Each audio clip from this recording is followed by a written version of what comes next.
All right. Hey, everybody. Welcome. This is Dr. Sophia, and welcome to another episode of Queen City Healthy Sex and Sex in the Bull City. I am super excited today. This is actually a very serious conversation with a client of mine, and his name is Will.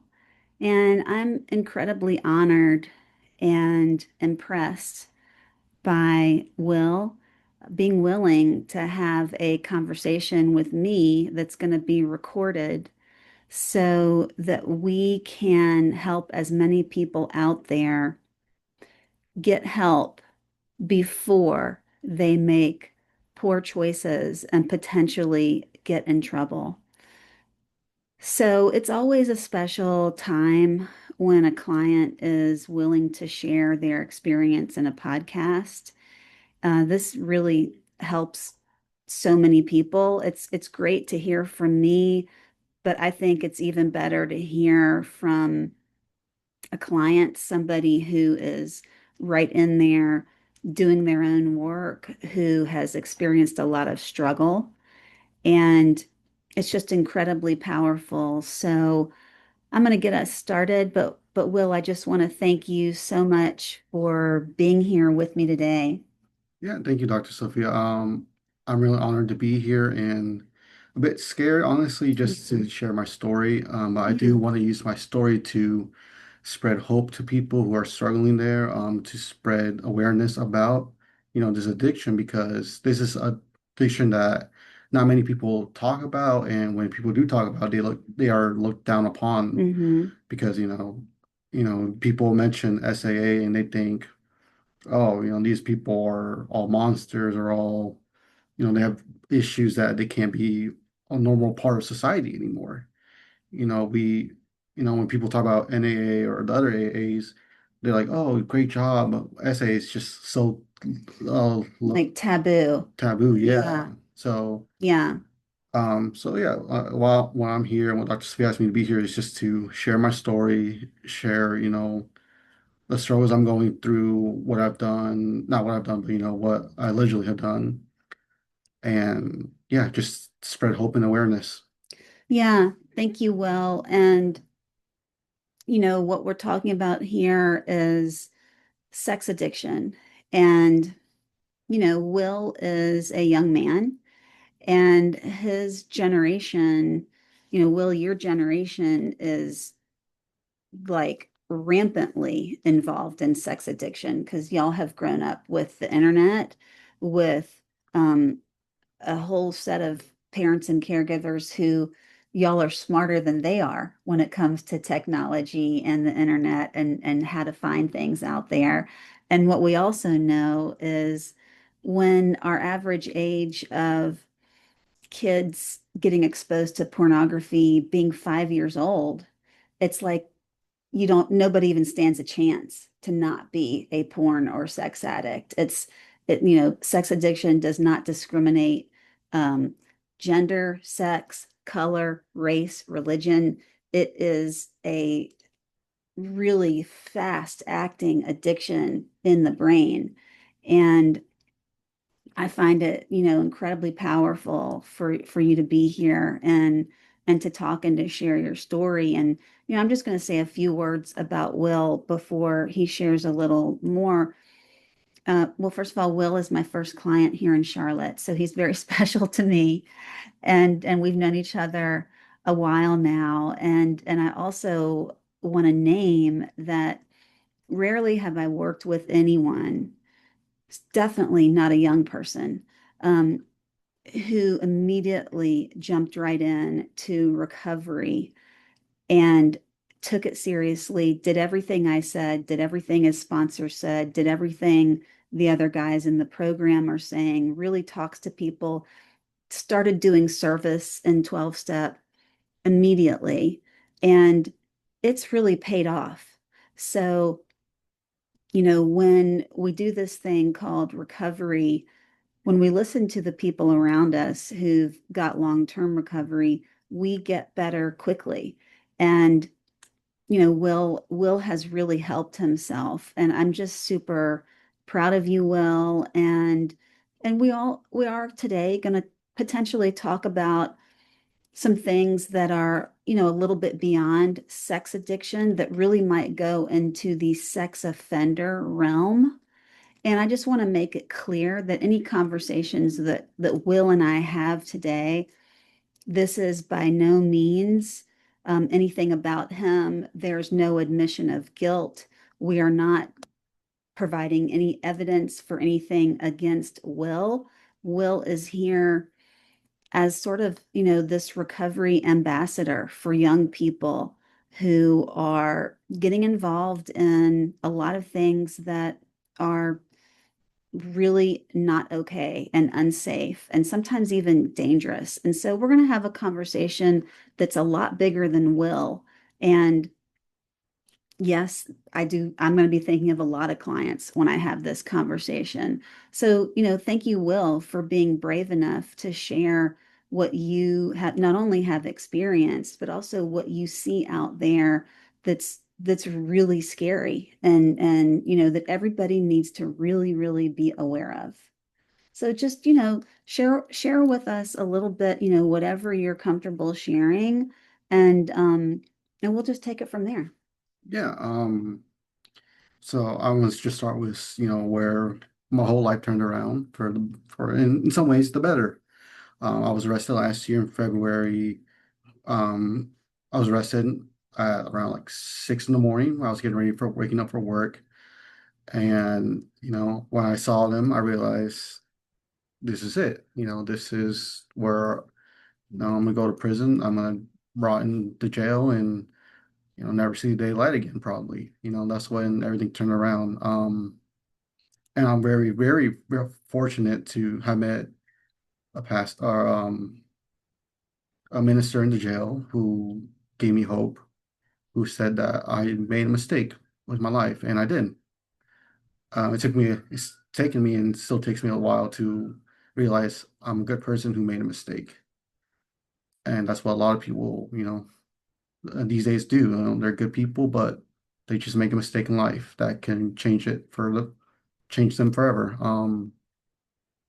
But yeah, no, as Dr. Sophia said, I like to reiterate. I didn't jump in straight into recovery. I know it took me a couple of weeks, like 2, 3 weeks, to find a therapist. I was very, very fortunate. I tell Dr. Sophia all the time that, you know, uh, my higher power sent her my way. I remember it was a Friday morning.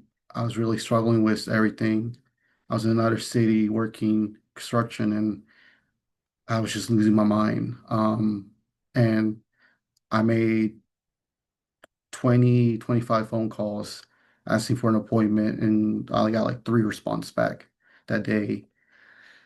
Most people said I'm a month out, or I can do it next week. But I was like, I really need to talk to someone today. And Dr. Tua called me and said, I'm waiting for you in Charlotte. And if you can make it at 11 o'clock, I'm like, I'm not sure if I can make it at 11 o'clock, but I will try to. And when I asked her, why did you give me an appointment a couple weeks afterwards, she's like, I heard your voice and I heard that you really were struggling and needed help. And I Mm. was.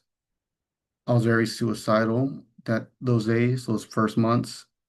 I was just didn't know what I could do, what I should do, if there was even hope for me.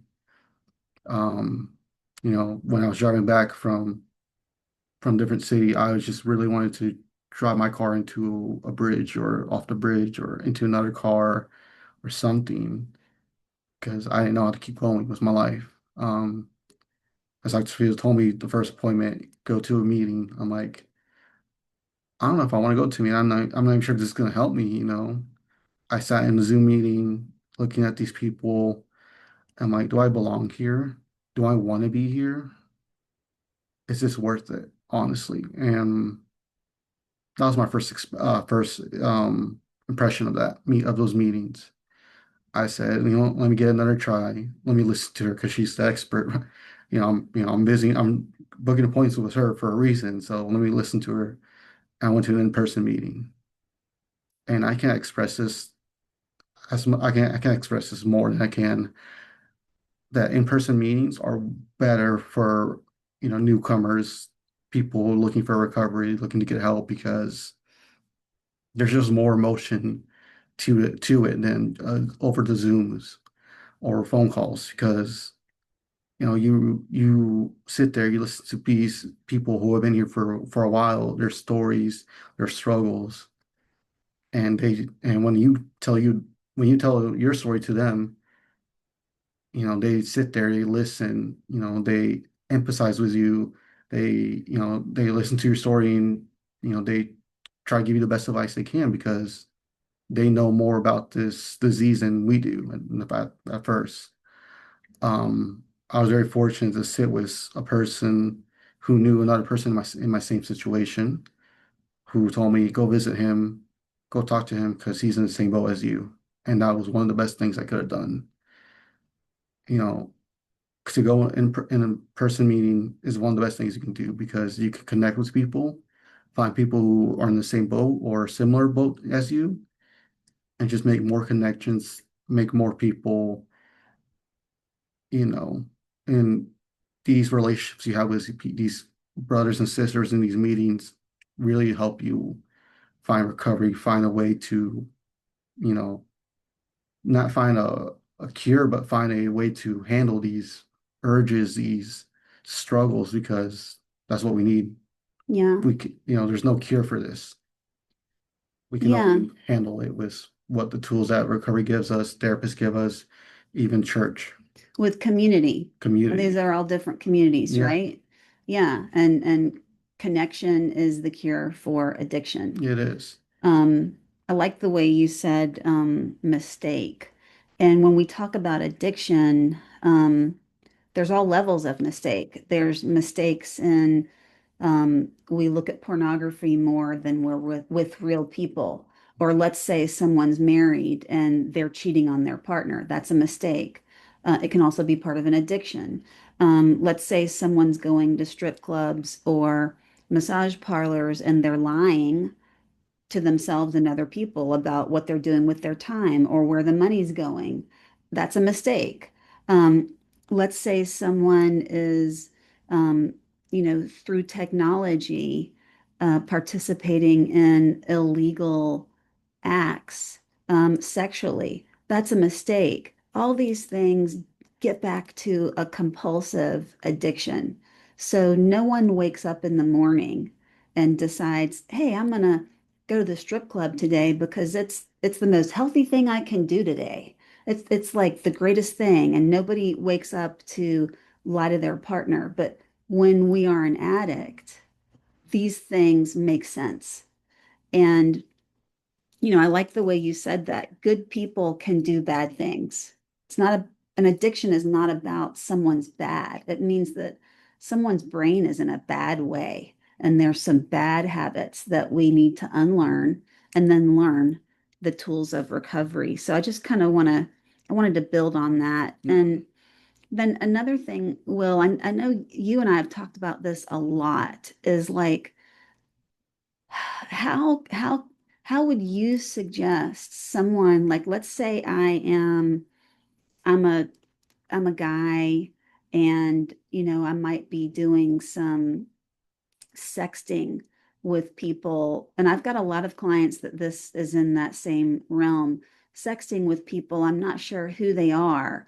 They say they're adults, but that's obviously we know that's questionable. I mean, we can't believe what goes on the internet. I mean, or let's say that I'm someone and I'm looking at illegal pornography. How can I go to an SAA meeting? What kind of language can I use so that I'm still keeping myself safe while I'm helping myself? So, from what you've told me also from your clients, the best way is go into meeting. Don't be 100% honest. Not in gory There detail. no gory Yeah. details about it. There's keywords to, giving hints to other people in the same boat that you're doing something, in that realm. I know from one person said in the meeting that it went beyond their morals. Mm, That's a great way. yeah. I know one way is to say, I'm in legal trouble, which can mean a lot of different things Yeah. from voyeurism to, as you said, legal porn and Yeah. other stuff. There's a lot of good keywords you can use. So I know those are two I've heard. I'm not sure if Dr. Sophia has any Yeah. other ones. But No, I like that. or I'm sorry, Go ahead. sorry to cut you off. Yeah, that's fine. I know one person said that they took it, their addiction took them to a darker place, which Mm-hmm. was, something that Mm-hmm. I can relate to.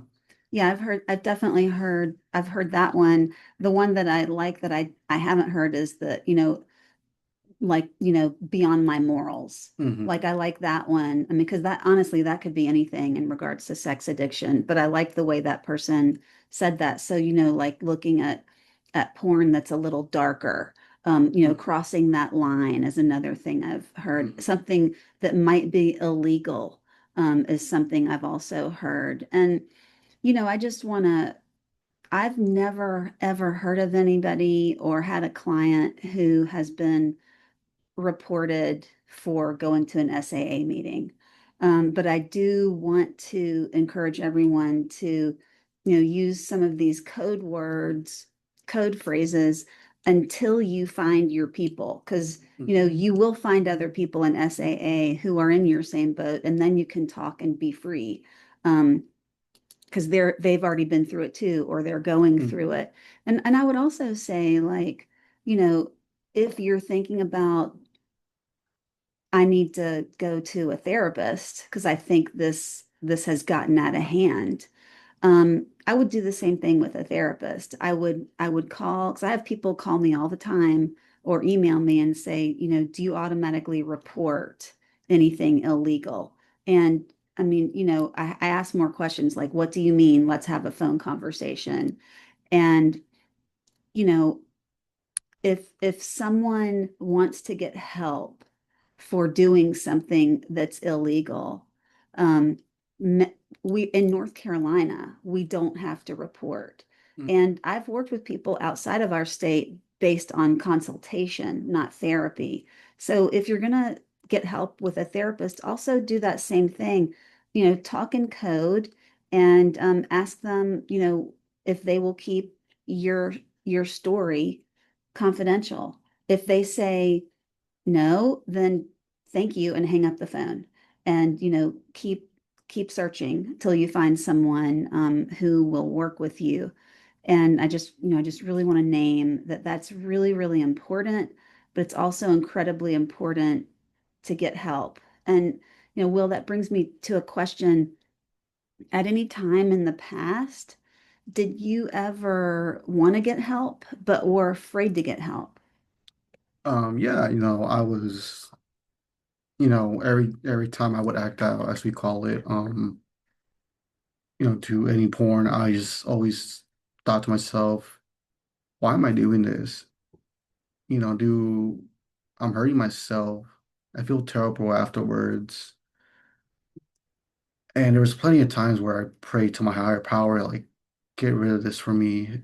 Help me to stop doing this because I don't like it. And I never knew I could get help. I didn't know about SA till Dr. Sophia told me about it. I didn't know that, therapists will report stuff or some don't, I did not know that at all.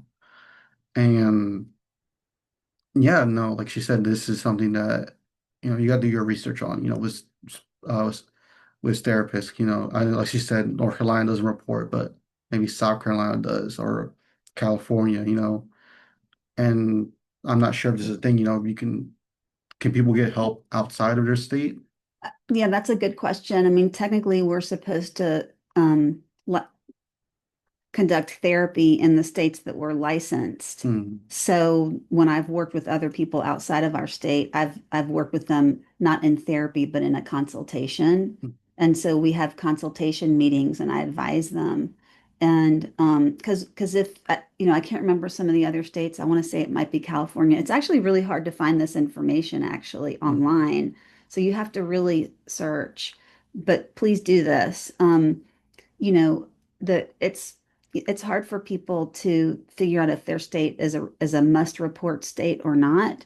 But Yeah, I mean, I will work with people who are trying to help themselves, much the same way I would work with someone who came to me and said, and I would not report them if they came to me and said, I have a habit of beating my partner and I'm committed to stopping. Well, I'm not going to just pick up the phone and report them. Now, if they keep beating their partner, and like it's not stopping, yes, of course I'm going to report that. And I will let them know that. I mean, I've reported plenty of people in my life, but I always let people know here's when I'm going to report you and here's when I'm not. And I let people know before I make the call. Yeah, because that's against your morals. Yeah, I'm not going to sneak up against somebody and, trap them. Yeah, And that actually brings me to another concern that I've seen happen a lot. And I wonder if you know people like this in SAA. can't say Yeah, one go thing. ahead. Go ahead. I think another great resource would be, going to meetings and asking, Yes. hey, do you know a therapist, or would you recommend someone Yeah. that would help me in these situations with my addiction? Maybe that's another great Yes. way to find a good therapist. That's a great idea. Is because there's so much knowledge in Sex Addicts Anonymous. That's what we keep calling SAA. And I mean, there's so much awareness in 12-step meetings. I get a ton of referrals from 12-step meetings, and I appreciate that. I'm a member of SAA myself, and I don't attend meetings where my clients might be, but I have my own meetings that I go to, and 12-step is amazing. It's great recovery work, and there's a 12-step program out there for everything. But, you want to say something else? Yeah, like for me, I found a lot of people in a recovery house through SAA. I didn't go to the recovery house myself, but I still wanted to plan on going to that. But I found one person in the same boat as me who led me to another person, who led me to another person, and we have our own little group meeting sometimes just to talk about the struggles of our this addiction. So like I said, SA is a great community, great place to find other people and resources. Yeah, and that recovery house is called Room to Heal Room to heal, with yes. Lisa and Andrew Yes. Reichel. Yeah, they're great. I did a podcast with them. Please check that out. That's an amazing resource, not just for Charlotte and North Carolina, but people can come to Room to Heal for sex addiction issues from anywhere in the world. So Yeah. it's a great Yeah. one of a I kind yeah, program. I met plenty of their clients from Texas, New Yep, York, and other places. So top notch. so yeah, Yeah, that's a great place to go do some research, and maybe if you want to get in there. I know it's a great house to be yeah, in. it is. There's a great leader there Yeah. that I've met. Um, I want to chat for a second about, as long as we're talking about addiction and things that can get us in trouble, things that are illegal. I wonder if you know a lot of people in this boat, because I have a lot of clients in this boat. Um, when people are texting and sexting and doing like, some kind of sexual practice through technology, something that I've seen a lot, unfortunately, is police officers actually trapping people and saying, yes, I'm 30 years old, or yes, this, or yes, that, and really they're having a minor somehow be involved, um, or that it's a police officer. And, I really just want to name like super clearly that is like definitely part of an addiction because um, if we just stop and think about it, we can't believe what we're not actually seeing in front of us.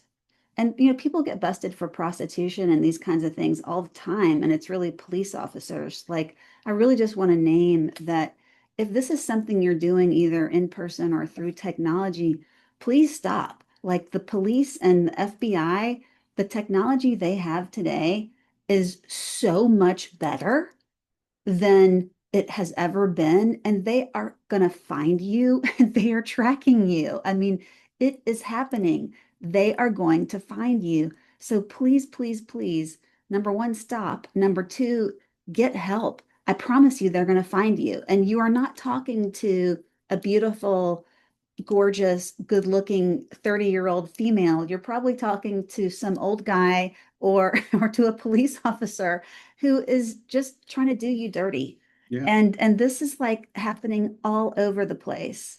Yeah, no, that's a big thing nowadays. Like technology is scary, Yeah. I always say that I wish I was born earlier than 60, 70, where, life was somewhat better in some ways. But no, technology is scary nowadays. Especially with the rise of AI Yes. and, people are trying to do stupid things like, pretending to be a girl online for Hmm. clout and try to catch people. I know I see those plenty of lives on TikTok about that, catching people online. It's dangerous. And like Dr. Sophia said, the officers, police, and everyone they have technology, they have ways to track you. They probably have a file on you already. Yeah. And I think it's like she said, it's better to stop now and seek some help.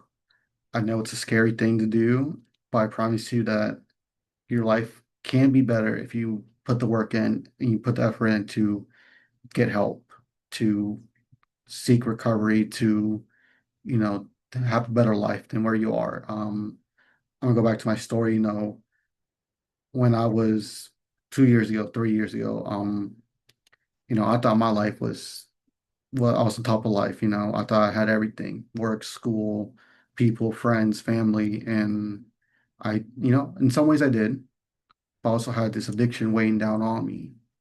I had the fear. I had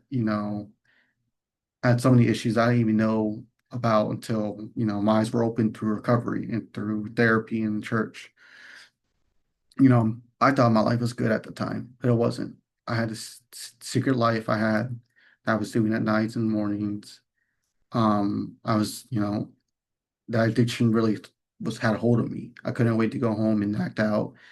I would act out 3, 4 times a day, and I knew it was unhealthy. I knew, looking at all this porn was unhealthy. I knew I had issues, some issues, and I can say today my life is better. I don't have this addiction on me, weighing down on me.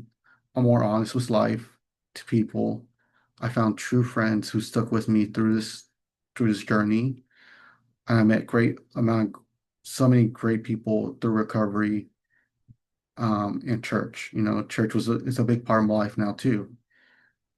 Every day, every Sunday when I sit to church, I listen to the songs they sing, the word of God and everything. I think back, I'm like, I love this. I'm so grateful to be here and I'm scared to lose it again. I'm scared to lose everything that I have rebuilt in my life. Um, I'm afraid to lose this life because I lost one life where I thought it was better. It wasn't. That was a lie. Addiction clouds your mind so much. I understand addiction. I understand why we do it and what goes wrong through our mind. We're trying to escape reality. Um, I used one thing I knew what my addiction was. I used video games to escape reality also. Hmm. That second life I had through an addiction that was escaping reality. And and I knew when I started recovery, it was dangerous for me to get another addiction. I know I talked to Dr. Sophia that I wanted to smoke some substance to numb the pain. That's what addiction is. We numb the pain that we're going through. And through recovery, you can find different, healthier ways to, get not numb the pain, but to deal with the pain. Yeah, feel it. Feel the pain. Um, I'm a bit emotional now more than I was before, and that's great. That's a great thing. If I can feel the pain, feel the regret, feel all these feelings, I feel more now, honestly, Hmm. because I'm not in addiction. I'm not hiding my feelings through acting out and looking at stuff. I feel happy, I feel sad, I feel depressed, I feel regret, I feel remorse and everything now.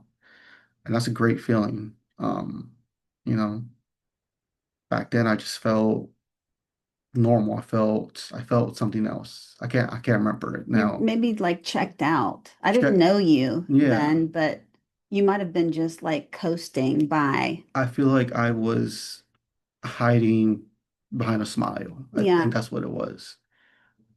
And I think that's true because, I was a person who would make everyone laugh, talk Mm-hmm. to, and truly no one would talk to me. Mm-hmm. I felt so much pain and so much regret and anger, but I was always put a smile on because I was trying to make everyone happy, I guess. You people pleaser, I was a people pleaser. I was a Mr. Nice Guy. and nobody really knew you. No one knew me, Yeah. no one knew the truth of me. Yeah.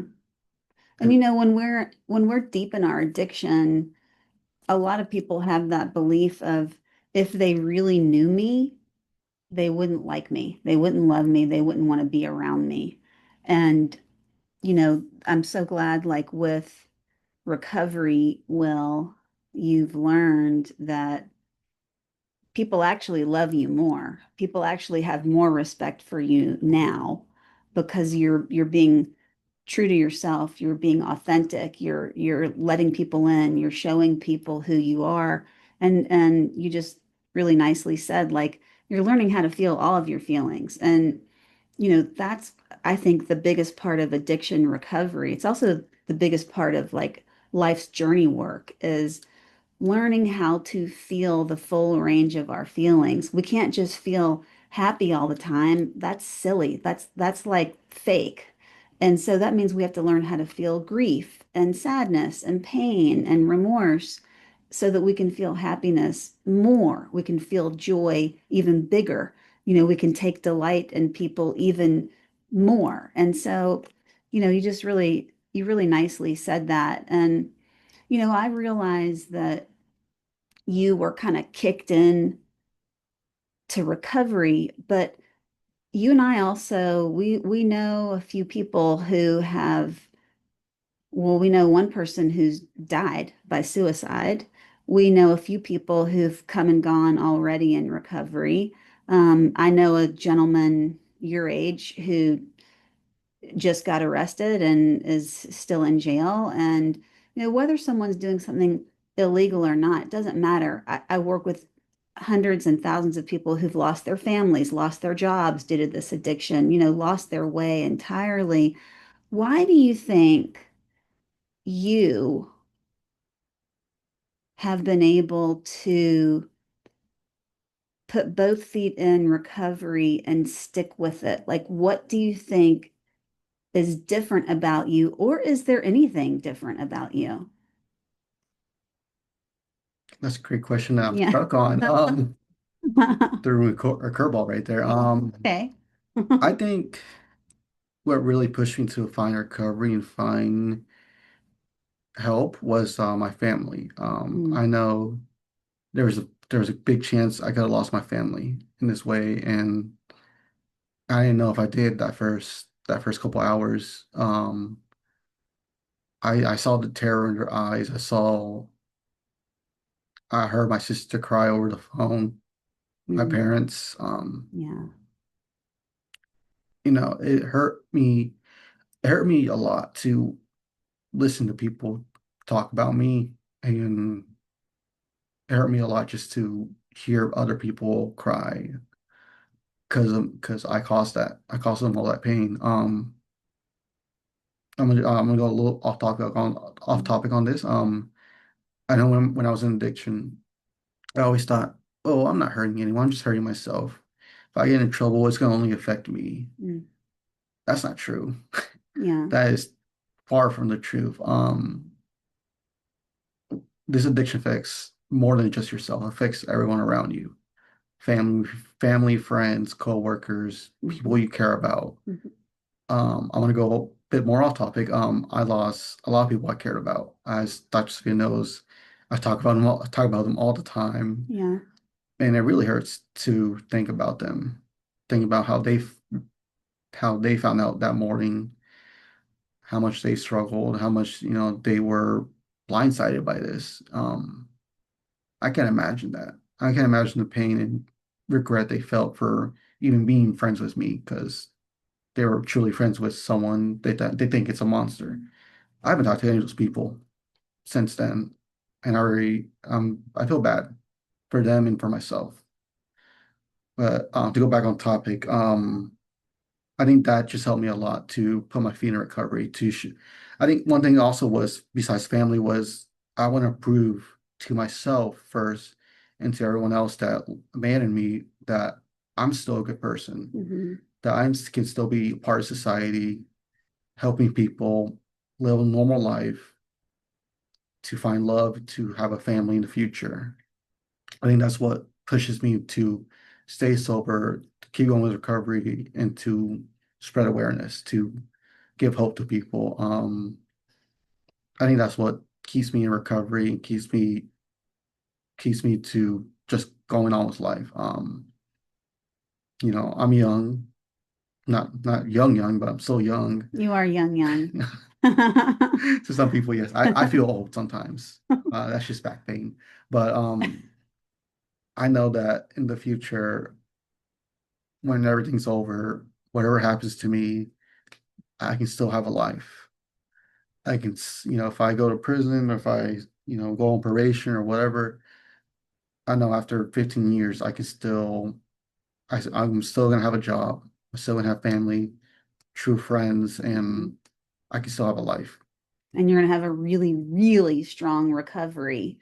Yes, And you're going to keep bringing people along like after you. You already welcome a ton of newcomers into recovery, and you're going to keep doing all of those things. So, I don't know that we always know why some people get it and some people don't. I mean, we do know that only 10% of people who attempt recovery stick with it. That's a really small number. that is. And I think what it is, some people don't realize till it's too late Yeah, about that there is hope and there is recovery, there is life after yeah, everything. I think that's part of it. Some people aren't ready. We yeah, know some people that weren't ready and aren't ready for it. People test the waters, they yeah, come, they listen to our stories, maybe they get scared of it sometimes. There's a lot of factors to it, and 10% is really small, and that's really sad. yeah, Hopefully, whoever listens to this, they find hope, they find courage to attend a meeting and seek help because, there is hope. I didn't think there was hope for me, but there is. Sometimes it's small, sometimes I lose it, but always remind myself that it is there. And hopefully, you find it also through whatever means possible. yeah. The hope is always there. It's never too late, I just want to say, until we are 6 feet under. I know people who are old, old, old, and that's when they start recovery, and they've got an amazing life now. So, anybody who has listened to this, if you think it could be helpful to somebody, please forward it to them.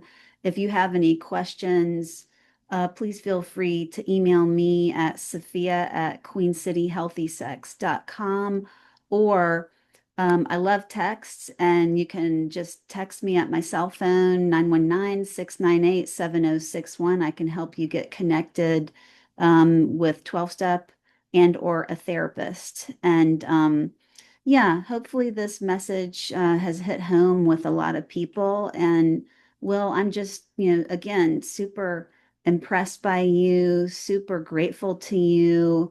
And I know in my heart your life already is bright and is only going to get brighter as long as you keep doing what you're doing and growing and healing and taking care of yourself. It's all coming together for you. So I'm just really grateful for you and your recovery, but also for being here. Thank you so much. Yeah, of course. And always be glad to come back. And, if some people have questions for me or, want to, I want to say want to talk to me, but, if you have questions, I'm always be more than glad to come and answer them. Yeah, send your questions, and Yeah. Will and I can get together anytime and do more podcasts. And if you're local to Charlotte, well, if you end up in SAA, you'll probably meet him, and Yeah. so that'd be a natural way to meet as well. Yeah, I attend plenty of meetings because I think that helps me a lot. Hmm.